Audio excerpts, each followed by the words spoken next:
Every time the sovereign grant comes up, people sort of scratch their heads and ask difficult questions about whether we're getting value for money for the firm. When it's going up so significantly, when so many other people are tightening their belts, an even more awkward conversation. It is, but I think it's important to make 2 points here, because you get a lot of figures thrown at you in this sort of debrief. But the two that I think we need to just go over, it's worth saying that the sovereign grant, which is the pot of money that the royal family get from the government, it's financed by us taxpayers, that stayed the same.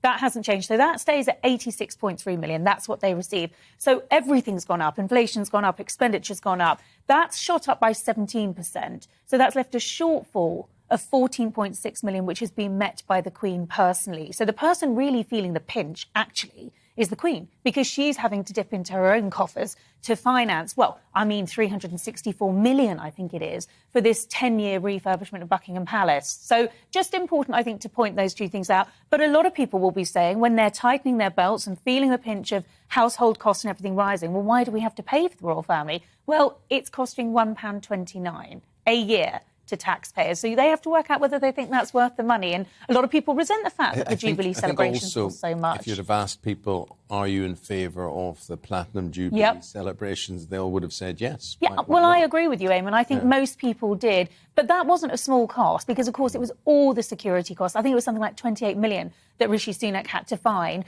People, that is a lot of money, undoubtedly. And yet, if you offset that against what came in terms of tourism, that was in the billions. You know, we were the envy of the world those 4 days, and business in Britain. I mean, I was there. It was booming. The hotels were packed, the pubs were packed, the parks were packed.